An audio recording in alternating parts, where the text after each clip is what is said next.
This is not the video I wanted to make. I remember thinking about a month ago when I was halfway through the game that this would be a fun opener for a later project that I could have a laugh making before moving on to other things. Jump forward to about half a week ago where the final hours of my playthrough looked like this, and it wasn't long before any goodwill I had left was dried up.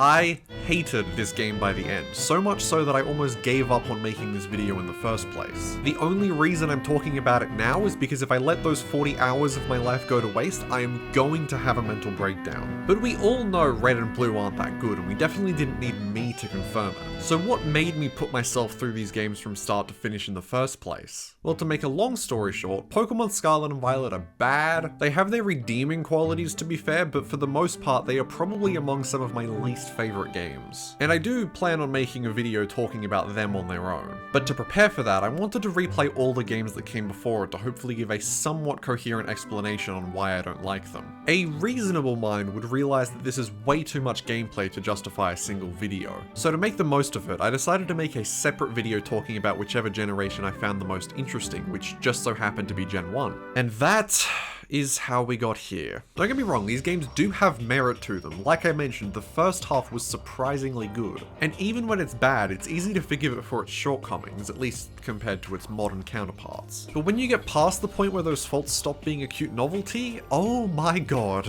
I'm trying not to swear in scripted videos that target child-friendly subject matter, but I am going to end up going against that in this video. Just once, near the end, hopefully you'll agree it's justified. Because the end of this game is so inexcusably bad that almost a month after finishing it, I couldn't bring myself to pick up another game for this project. It broke me that badly. Thankfully, Gen 2 has been a lot better, and you can look forward to hearing me whine more in the future. But I don't think there's a better showcase for the depths that Gen 1 sinks to than the simple fact that I almost scrapped my one long-term project because of it. And even after playing most of Gen 2, I struggled to bring myself to think about Gen 1 in depth to write this review. That was until I uploaded the Kirby video and remembered that I was trying to have a decent upload schedule, which finally got me to start working on it again. So today we're going to be talking about game design, world structure, battle systems, and tutorials. We're going to be talking about how a series develops over time and if that development invalidates the early games in the series. And we're going to do it all without devoting a segment to the glitches. You already know they exist, you've seen everyone talking about them, you don't need me to go over them again in depth. Most of them require you to go really out of your way to find them anyway, so I think the opinion these games are unplayably buggy is kind of overblown. And I'm more interested in looking at the aspects of the game that were intentional anyway.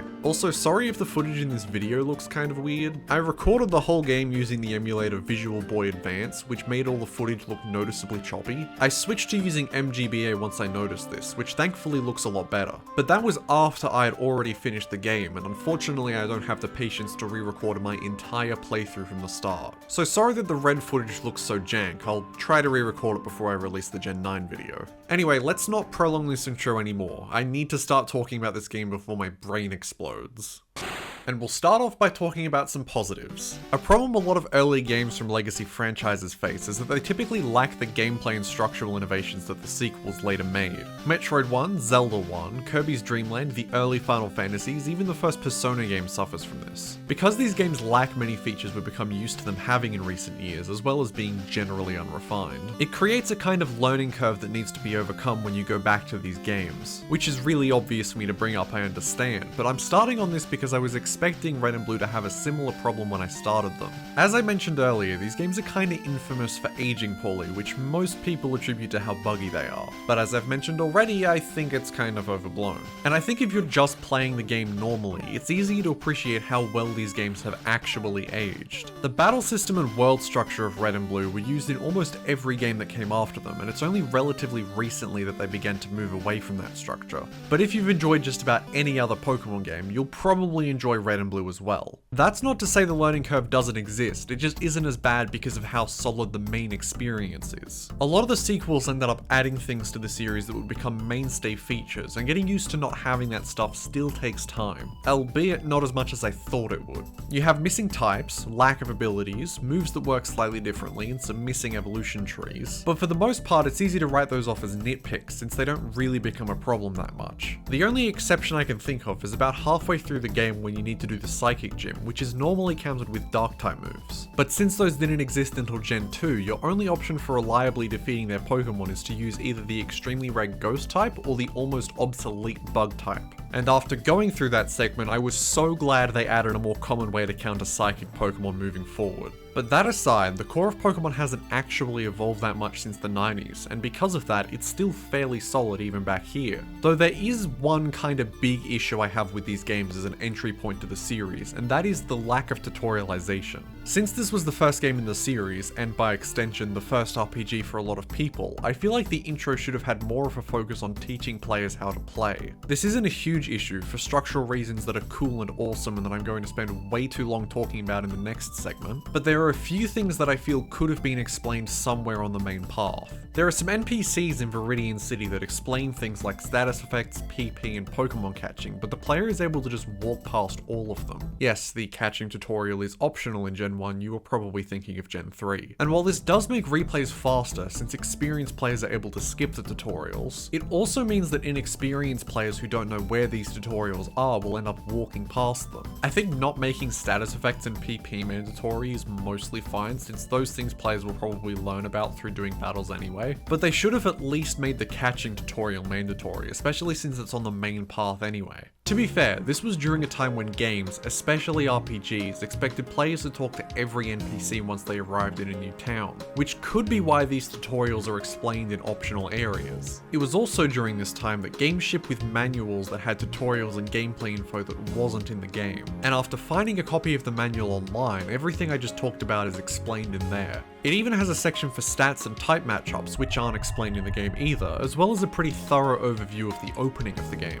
And while it is good that this information does exist with the game in some form, I don't know, maybe it's my modern biases talking, but I feel like games shouldn't have to rely on external resources like this, and that this information should be easily accessible in the game at some point. Now, there are some things that aren't clearly tutorialized that I haven't talked about yet that I feel are worth highlighting, those being the battle system and Pokemon evolution. And while these things are explained in the manual as well, I think the way they're tutorialized in the game deserves a lot more credit. Which seems like a weird point to make, since I was just saying that important parts of the game being underexplained was a bad thing. But while those are taught to the player through easily missable text boxes, battles and evolution are more naturally taught to the players through surprisingly good world design and structure. Okay, maybe I'm overselling it a little, but it was decently impressive back when I was playing it. Let's go back to the start of the game for a second. After a brief opening cutscene where you get to name yourself and your neighbor for some reason, you're put into the world and can explore your hometown. You go to leave and are interrupted by the town's local scientific genius, who gives you a means to defend yourself from the world's most threatening pigeon. And at that point, you're able to start your journey not even 3 minutes into the game, which I still think is impressive. I feel like a lot of games take a while to get to the point where you can really play them in your own way, which sometimes works decently well, but a lot of the time it can end up feeling kinda tedious. And maybe they didn't do that here because of hardware limitations, but even if that's the case, it still surprises me that Red and Blue have a shorter introduction than a lot of the other Pokemon games do. Even Gen 2 doesn't do that, since the adventure doesn't really feel like it starts until you deliver Mr. Pokemon's package. But somehow, that isn't even the best thing about this introduction. So remember how I said earlier that I was fine with the battle system not being properly explained to the player, and how you probably wondered what the heck I meant by that? Well, now I get to explain what the heck I meant by that. Immediately after getting the first Pokemon, you're thrown into the first major battle against your rival, which does give a sense of, oh Jesus, what does any of this do? Why can't I run? Why is the bag option useless? Is that an Earthbound reference? But I have a feeling that this is deliberate, and even if it isn't, it still serves the game very well. First of all, from a gameplay perspective, I feel like the general flow of turn-based battles isn't that hard for new players to wrap their head around. It's pretty clear what the fight option does, the run option is pretty clear as well, and it even tells you that you can't run from other trainers. And even though Bag and Earthbound aren't as immediately obvious, it doesn't take long to find out what they do after you finish this battle. But even if a player only chooses the fight option, this battle isn't that hard and they'll probably get the hang of things within the first 2 turns. But having the battle system be introduced like this also helps serve the game from a narrative standpoint. Because think about it from your character's perspective, they've just been given this strange new creature to help defend themselves with, and immediately that's being put to the test. test. And since this is their first Pokemon battle, and is presumably the player's first battle as well, there's a very real sense of confusion in this fight. And this creates the opportunity for the player to naturally gain confidence in how to play the game as they progress on their journey. Going from a bumbling idiot in their first battle, to being decently confident in their first few gym battles, to ending the game as a Pokemon master. Even if the battle system they're playing with is very easy to understand, and even though most trainers are fairly easy to defeat, I still think it helps create a feeling of natural growth across the whole game. Even if this wasn't the intention, I still think it deserves a lot of credit. After leaving Pallet Town, players will arrive in Viridian City, which is populated by 2 new labelled buildings. Going into them, players not only learn about Pokemon Centers and Pokemarts, but are also given the package to deliver to Professor Oak. This one's a little clunky since there's not much indication that you need to go into the Pokemart, but I think it's fair to assume that players will be curious about the new types of buildings, so I'll let it slide. After returning to Viridian City and walking past the catching tutorial, the player will walk into Viridian Forest, which is the next area that I want to highlight. Viridian Forest teaches the player 2 very important things. The first of these things are Pokemon trainers who will engage them in battle on site, but of the 2 things, I feel like it's the least interesting. It has similar strengths to the rival fight, throwing the player into something they're not expecting but that isn't too hard to overcome. But by this point the player already knows how battles work and they're probably going to be more confident in this scenario. But the second thing is a little more important and is probably one of the most overlooked parts of the entire series. As I mentioned earlier, evolution is never tutorialized, but that's not really true. They don't make it obvious, there's not an NPC blocking your path to explain it to you, but a tutorial is there. And that tutorial is Viridian Forest. And the teacher is Weedle. Bug Pokemon famously evolve at a very early level, with the most prominent evolving as early as level 7, which most Pokemon will either reach before or just after the first gym. So there's a good chance a new player will see one of these Pokemon, catch it because it's new, level it up a few times and learn that some Pokemon can evolve. I think the only thing that makes this less impressive, and is the reason why I think people don't give it much credit, is because they're Bug Pokemon. They kinda suck, and for a player who's decently experienced at Pokemon, they'll evolve one of these Pokemon and think, oh boy, a Kakuna.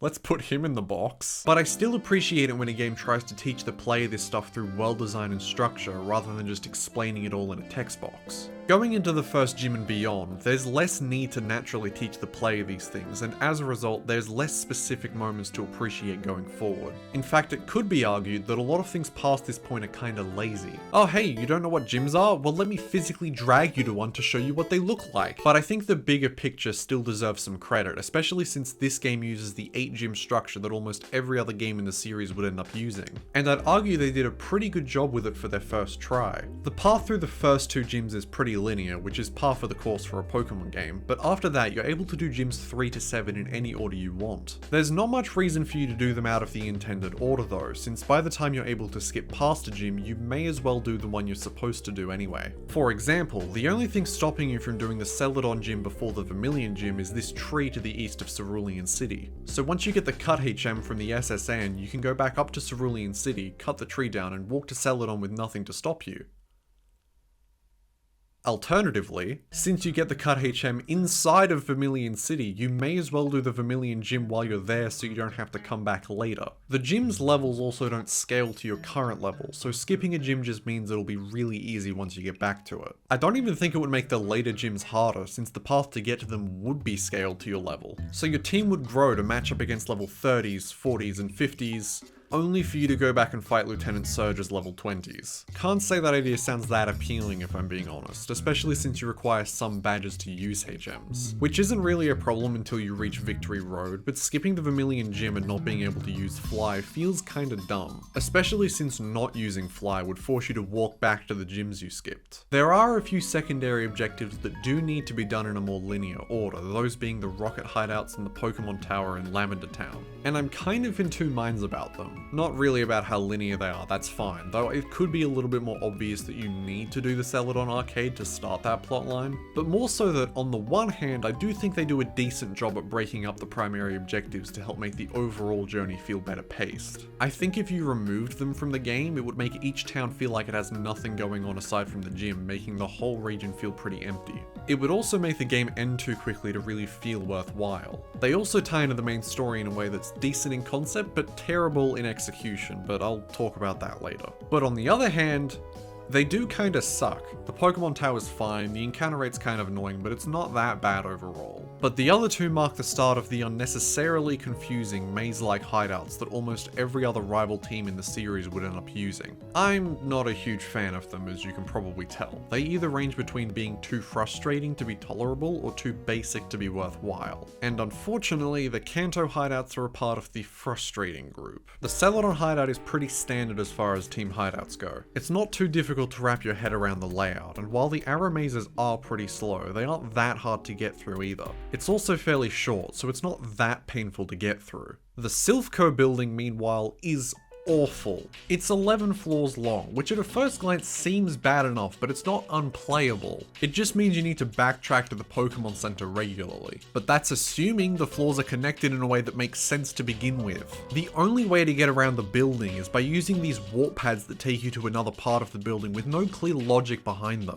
Every floor looks the same, and some warp pads even take you to a different part of the same floor only a few tiles away. The only way to reliably get through this building is either by using insane trial and error or by looking up a guide. And in my case, I ended up doing both. The clearest indication that you're on the right path to the end is this rival fight you initiate while warping around, which I didn't know at the time. And after doing that fight, I walked out of the building to heal, but when I got back, I didn't remember how to get to that room. So I ended up wandering around the entire building for an hour trying to find the path forward before giving up. I tried to do this without a guide, but it is borderline impossible to get through this building without one. And I don't know why they decided to design this area this way, considering the limitations they were working in. This is where the game really started to fall apart for me. The first couple of hours were surprisingly solid overall, and even if they weren't great, it was at least interesting to play in some way. But after Silphco, the tedium started to set in, and some of the game's larger problems started to make themselves more apparent.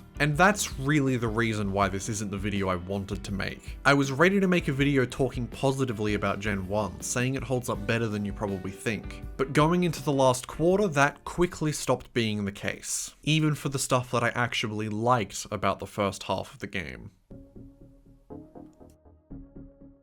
We're going to be doing things a little differently for this segment. I've spent most of the video so far talking about things that relate to Red and Blue specifically, but I'm going to stop doing that as much here for a few reasons. The first is that the battle system in these games is pretty much the same as the later games, so a lot of the things that I have to say about Gen 1's battle system could apply to most of the series as well. And continuing on from that point, speaking broadly about the battle system here will mean I won't have to go over the same points as much when I talk about Scarlet and Violet. I can just direct people to this segment for a better overview of the series' battle system as a whole, so I can focus more on the specific merits and problems of Scarlet and Violet's battle system in that video. It'll just save me from retreading old ground later. I'll admit I'm not the biggest fan of the Pokemon battle system anymore. As I've gotten older, I've learned about other series with similar systems that have a few extra things to make them more satisfying to play, mainly Shin Megami Tensei and its spin-offs. And I know it's an easy but unfair comparison to make since they're designed to cater to different audiences. And from that perspective, I do understand the need for Pokemon, and I still think it has a lot of merit. It's the kind of easy to learn, hard to well, we'll get to that, but at the very least it's easy for newcomers to get to grips with. It's still possible to have fun playing Pokemon at the very basic level, only using type matchups and attacking moves to win every battle, even if it puts you at a disadvantage. Once you consider status effects, stat boosts, and physical and special attacks, along with stuff from other generations like abilities and double battles if you like them, I don't in case you couldn't tell, but adding in all those extra systems and mechanics, there's a lot for people who want to master the gameplay of Pokemon to play around with. But a lot of that stuff is, at times, too subtle to be really noticeable. Abilities are only really a factor in a handful of fights against a handful of Pokemon, and when they do force you to change your approach to battles, they can end up feeling kinda gimmicky. So it's easy to forget they exist a lot of the time, or that they don't exist in the case of Gen 1.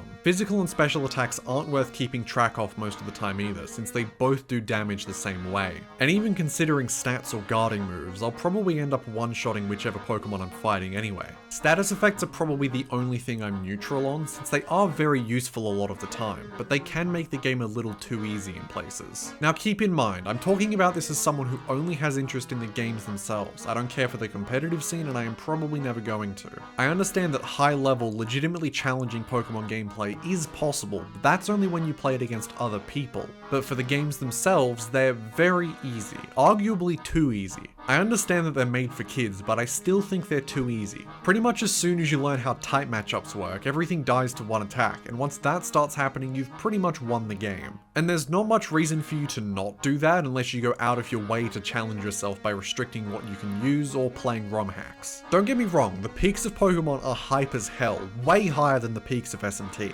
The highlight of my Red playthrough was when I was going through Silphco trying to cross-train my Dratini so I could actually use it in battles. By doing that, I eventually taught it Wrap and Thunder Wave, which created a slow but reliable method for dealing decent damage, despite how underleveled I was. And that felt amazing! I was using the combat system to its fullest to take down enemies that were well above my level. I mean, I still died the first time I used it, but eventually my Dratini was able to take on Pokemon 4 levels above it entirely by itself. But as fun as those peaks are, there are also significantly less of them than there are in SMT. Because without using any strategy, most battles end up looking like this.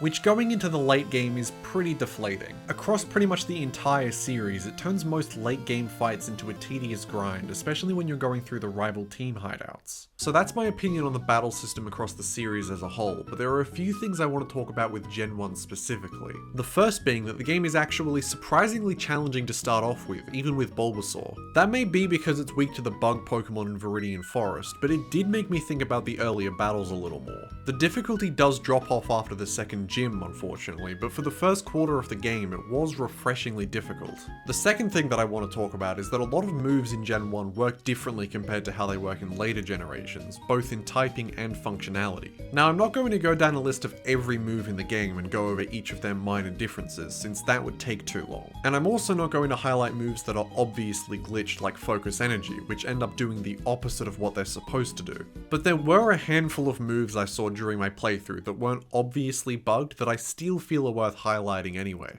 The move Gust is the earliest example I can think of. It's a fairly weak flying type move, but it's learned early enough that wild Pokemon will usually know it before you catch them. Pokemon games typically have a lot of bug or grass types in the early game, as I've mentioned already, so having a move like this makes the earlier fights easier to manage. This isn't the case in Gen 1, because for some reason Gust is a normal type move.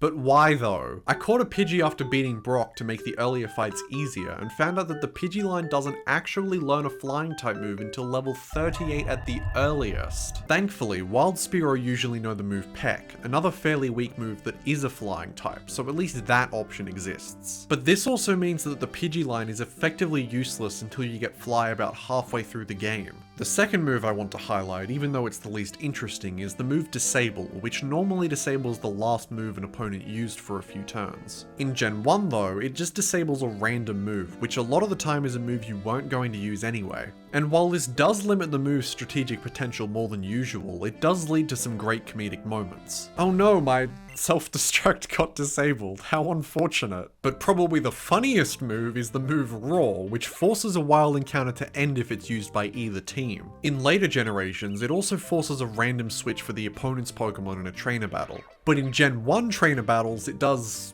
nothing. It does nothing, so it's basically just an empty move slot that wastes a turn. But the funniest thing about this to me is how many trainer Pokemon actually know the move Roar. Okay, actually looking it up, there were a lot less than I thought there would be, but notice how half of this list are places that are either on or after Cinnabar Island. That means a not insignificant number of trainers near the end of the game, including a gym leader, including the champion under certain circumstances, have a move that does nothing. Honestly, noticing that made the last quarter of the game a lot easier to play for me, because at least I had something to laugh at. Considering how much worse the second half of the game was turning out to be, the fact that such an obvious mistake somehow made it into the game made it harder for me to hate it. Because honestly, that's just funny. Unfortunately, it wasn't enough to make the last quarter enjoyable. I've mentioned already that I wanted to make a positive video, but I couldn't bring myself to do it because of my final hours with the game. For the first 3 quarters, there were problems, yeah, but nothing I couldn't get over. They weren't inexcusable flaws that stopped me from enjoying it. And I was optimistic that I would still enjoy the last quarter enough to have a positive opinion on the game. But hopefully in this last segment, you'll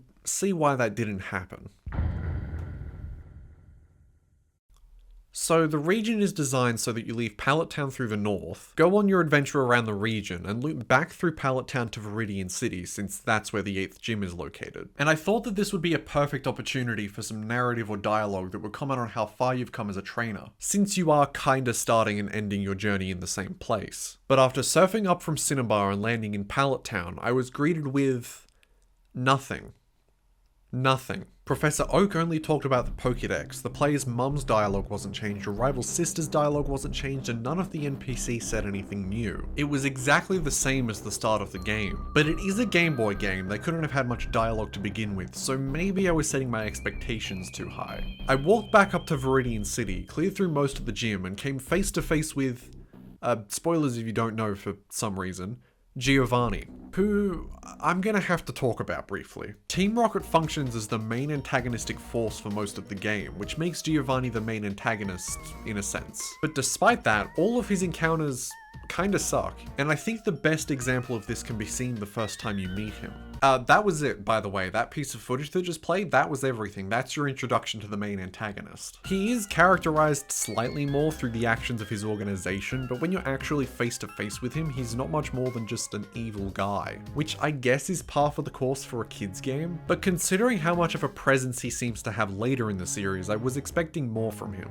especially in this last encounter. The badge screen on your profile has been deliberately keeping Giovanni hidden until you win against him in the Viridian Gym. So I was expecting them to use that to build up to a plot twist where the evil mastermind is secretly part of this reputable establishment. But that doesn't really happen, since his dialogue pretty much boils down to, I would have gotten away with it too if it weren't for you meddling kids. His final fight isn't that hard either, so it just leaves me wondering what the point of the whole questline was.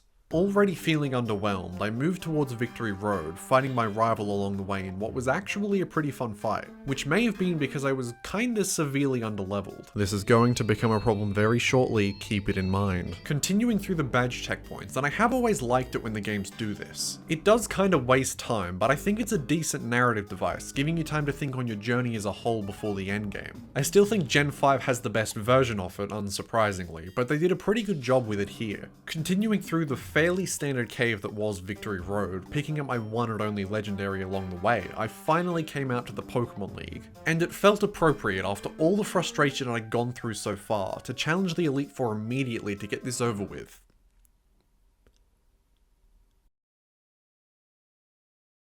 Oh, don't worry, it gets worse. Looking it up, I actually found the highest level Pokemon of the Elite Four is a level 65, and there was no way my team was taking that down at that point. So I had to make a decision. I didn't want all the time I'd spent playing the game to go to waste, and I was so close to the end that I wouldn't be happy if I quit there. But on the other hand, Jesus Christ! So in the end, I decided to grind my team up to a level that I thought was appropriate. Which is where the problems finally hit their peak.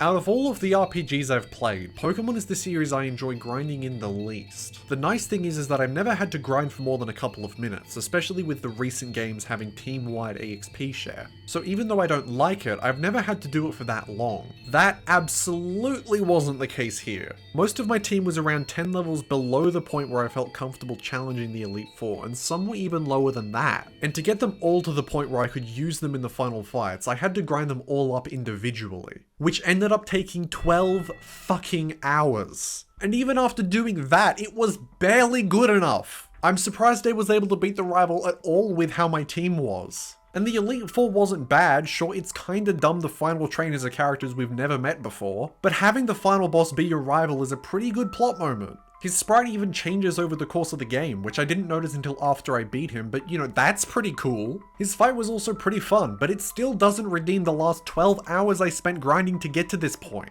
And I swear, I fought just about every trainer and wild Pokemon I came across. Sure, I missed a few in Silphco, but not enough for me to be under 10 levels across my whole team. And I swear my team was appropriately leveled up until Giovanni. Victory Road didn't feel unreasonable either. The only trainers who were obscenely overleveled were the rival on Route 22 and the Elite Four, so like, did I miss something? Because the only optional areas I wouldn't have gone to on the main route were the power plant, which I went to while I was grinding, and Cerulean Cave, which I couldn't even go to until I beat the champion. I even took both routes to Fuchsia City. Did they expect you to get the EXP all during your playthrough? Because I didn't even know it existed until I beat the game. I still don't even know where to get it. And to even get it, you need to catch a certain amount of Pokemon, so you'd have to grind in a different way anyway. So it's a losing scenario no matter what. Why would you make it like this? You had a good thing going. You could have stuck with that.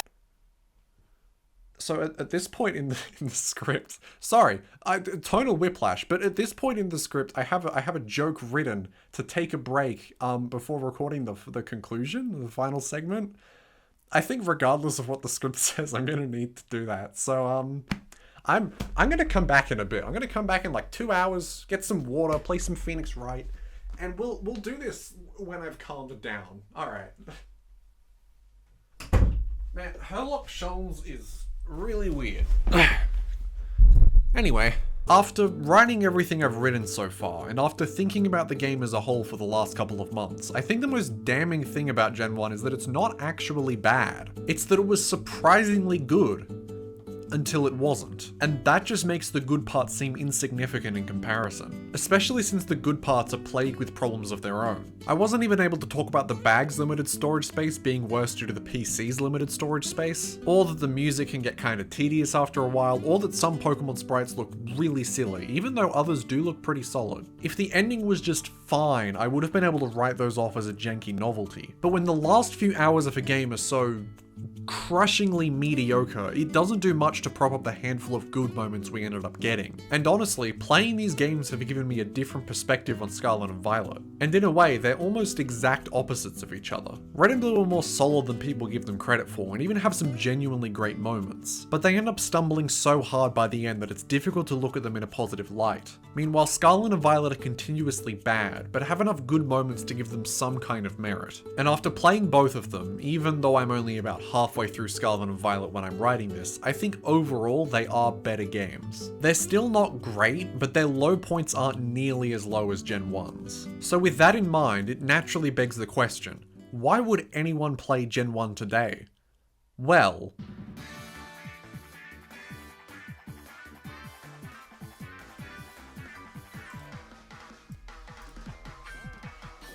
like I mentioned earlier, Gen 1 is infamous for its glitches, and while I still think their severity is overblown, they are a big part of the reason why people still talk about these games today.